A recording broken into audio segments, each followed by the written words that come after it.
Today, all right, we got a little support out here on the road here today. We're in Metropolis, Illinois at the Honeywell facility it's the uranium plant here in the United States, the only one that produces the uranium across the country here. The United Steelworkers have been locked out since June 28th, I believe. Right. And we're out here today trying to show some support, but also to get the information and the message what these steelworkers have to tell us here today about this strike. Yeah, Greg Spees, member of USW 7669. Been locked out since 6:30 p.m. on June 28th. And the union is very much together in this. A lot of support. Union solidly behind our effort. Great participation. Greg, a lot of people out here, I think, might not understand what a lockout really is. You know, they know what a strike is when there's a labor dispute, but if you could just kind of explain to us what the lockout is and what the reasons are why y'all went out. I believe the company had anticipated a strike, but we didn't elect to go that route. So they just came along abruptly, even though we were willing to negotiate.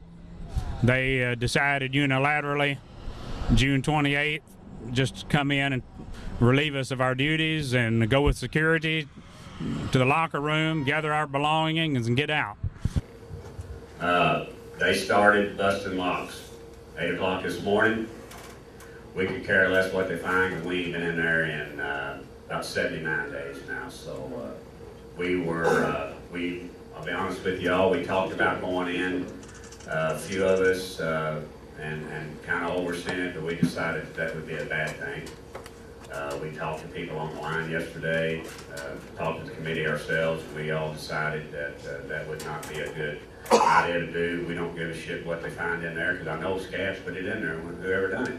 We haven't been in there. So that is taking place today, and that will probably be taking place for a while. If they're going to bust locks on every locker, it's probably going to take a while. My understanding is they are going into our dressing room lockers too. I know a lot of us have personal items in there. I hope everybody knows what they got. When we go back in there and it ain't there, they're going to be responsible for it, the way I look at it. A lot of people's got money in their lockers that keep change and stuff like that. So I can tell you this, they are going to document. My understanding is the guards, our guards, are going to be documenting this with a camcorder, every locker that they cut open. So we just want y'all to know what's going on, what's happening. We don't agree with it, but they're, kind of hard to do anything. We're standing outside looking in. And so we've been out ever since. So that's what a lockout is, and it's something totally unilateral by the company, as opposed to a strike, which would have been something of our doing.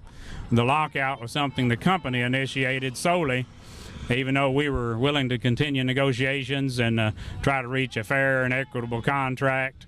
But their offers have been wanting to strip retirees of their health care, just totally disregard our retirees, any potential new hires, no pension whatsoever.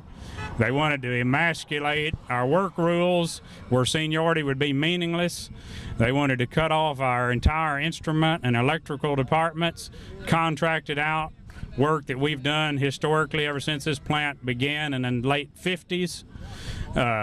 They wanted to make it where in your work group they could slash positions at their desire, pay you $150 for each year of seniority you had, and send you on your way while junior people continue to work.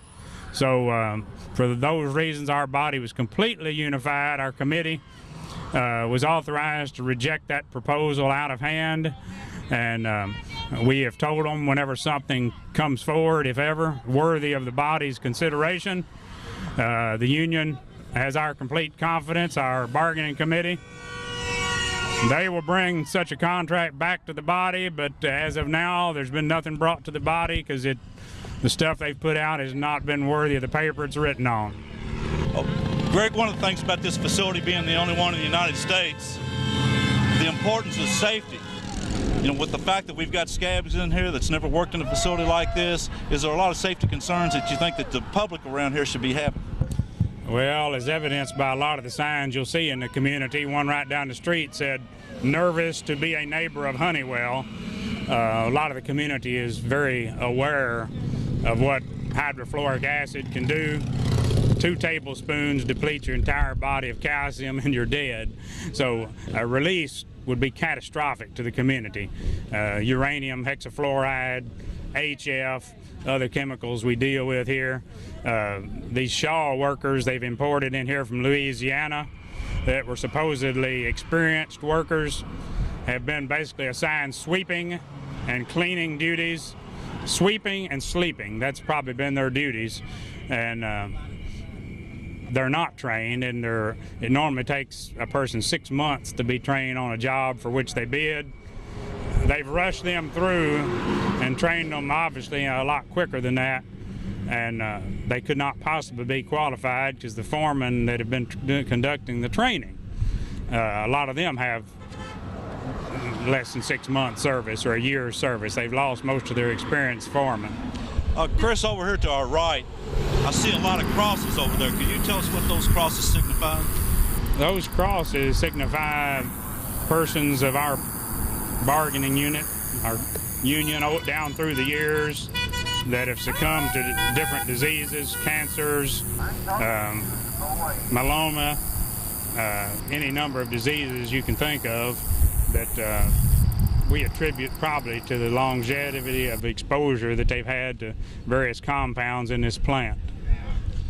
Well, what about Honeywell? Are they successful as far as financially, as far as the profitability of this plant? Could you just maybe explain a little bit on the profitability of the Honeywell facility here? Well, we can only go by what we hear, but Honeywell is a Fortune 100 company.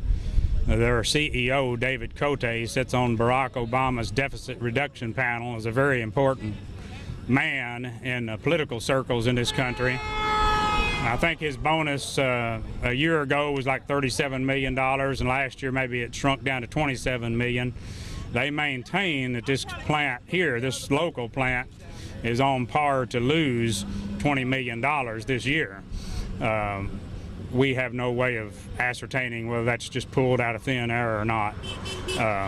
We do know that they're spending hundreds of thousands of dollars for 24/7 catering, 8 Cavello buses at their disposal 24/7, paying shuttle time back and forth, paying people extra to work 6 and 7 days a week.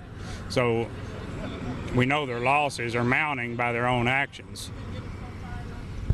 You know, when we think about what's being taken place right here, especially with the aspect of the contract and what they're trying to seek from you, you know, we're seeing this move across the country as far as attack on the middle class, and especially with organized labor, because we're the ones with the defined programs, with the pensions and with the health care. I'm sure there's a lot of them people on that cross that you were very, very close to with also. Yeah. I've only been in the plant as an operator for about 6 years, so there's a lot of them that preceded me, but yeah, I recognize a lot of the names on there. And there's a lot of retirees gathering here on the gate right now to walk this line that are quite familiar with them. In fact, some of these people may even actually be suffering from some of these diseases. You know, y'all see a lot of these scabs go in and out every day. Do you think that some of these people have kind of gotten aware of what the situation is here and maybe stopped their employment with crossing this picket line yet? Or? Well, I think they knew what they were getting. They had signed themselves up for whenever they imported in from Louisiana. I mean, I think surely they were briefed on what kind of situation it was. So, I know some have hightailed it back to Louisiana, but the majority of them probably haven't got so homesick that they've turned down a paycheck, even if it means crossing our line. Has there been any court order or anything trying to reduce the number of people that y'all have out here on the picket line? Not to my knowledge. We've tried to be orderly out here and maintain the line. We're maintaining 2 gates. We're having plenty of support on both gates.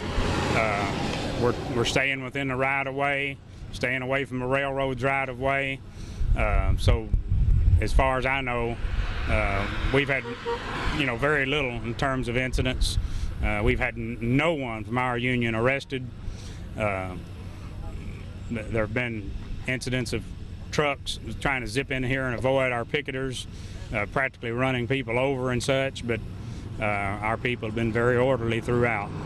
You know, today we see also that there's some brothers that came down from Canada, from the United Steelworkers, working at a similar facility up there in Canada. I'm sure that's, if you'd like to tell your appreciation for having them to come down here and show the solidarity. Oh yeah, we've received all kinds of support from local unions around here. We have a USEC facility right across the river in Paducah that enriches uranium hexafluoride, and all the way to Canada. I mean, Cameco in Canada, they're doing the exact same thing we're doing, producing UF6, and we've got great support from them. They're on site here today to give us a briefing of what's going on in their plant and share some of their expertise and problems that they've experienced. And we have a very symbiotic relationship with the people at Cameco, and so I'm looking forward to going over and hearing their presentation today. Well, Greg, as one union brother to another, I'd like to thank you, and I'd like to show our solidarity with the UAW, with the United Steelworkers, and we're going to be praying for the success and for an end of this lockout. Appreciate all of UAW support and every other trade union that's been with us.